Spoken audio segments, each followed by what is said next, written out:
Et un an après ce coup d'État, de plus en plus de Birmans trouvent refuge dans des zones relativement épargnées par les combats. Bonsoir Carole Issou, merci beaucoup d'être avec nous. Vous êtes journaliste basé à Bangkok. Votre reportage publié dans le quotidien français Libération a pour titre « À la frontière thaïlandaise, des Birmans sans armes et sans abri ». Alors ça se passe dans l'état de Karen, côté birman, près de la frontière Moi, qui marque donc cette frontière. Est-ce que vous pouvez nous dire d'abord combien de déplacés birmans se sont réfugiés dans cette région ? Alors exactement, dans cette région qui est une partie du pays Karen, donc dans l'État Kayin, on parle d'un peu plus de 10 000 personnes. Mais en tout, c'est beaucoup plus. D'abord, c'est plusieurs dizaines de milliers qui ont afflué à la frontière thaïlandaise. Et si on prend les chiffres sur tout le pays, les estimations là parlent de 300 000 personnes qui ont été déplacées par le conflit cette dernière année. Quelles sont les conditions de vie de ces déplacés, Carole ? Elles sont très difficiles, évidemment. Alors ceux qui ont déjà des relations, un cousin, un voisin qui est déjà installé à la frontière, ceux-là peuvent se faire héberger dans les villages. On met à disposition des remises à outils où ils peuvent s'abriter. On leur donne un peu de nourriture.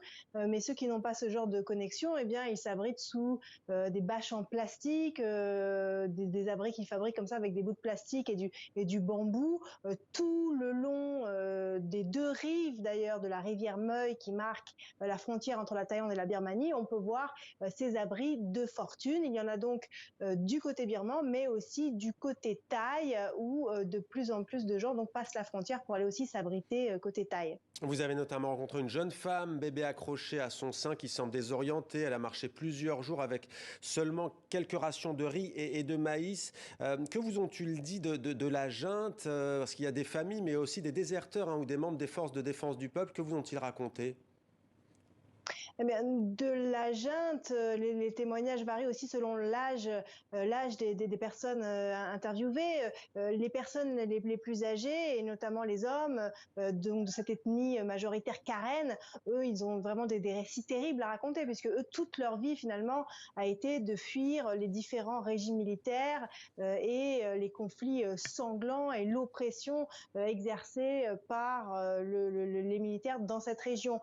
Quant aux plus jeunes, ceux qui n'avaient pas eu à grandir avec ce genre de problème, qui ont grandi dans une Birmanie plus ou moins sur une voie démocratique, eh bien, eux, effectivement, ils sont venus s'entraîner auprès des armées ethniques.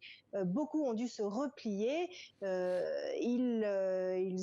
On ne va pas dire qu'ils ont perdu espoir parce qu'ils essayent d'y croire encore, mais clairement, l'état d'esprit n'est pas au beau fixe.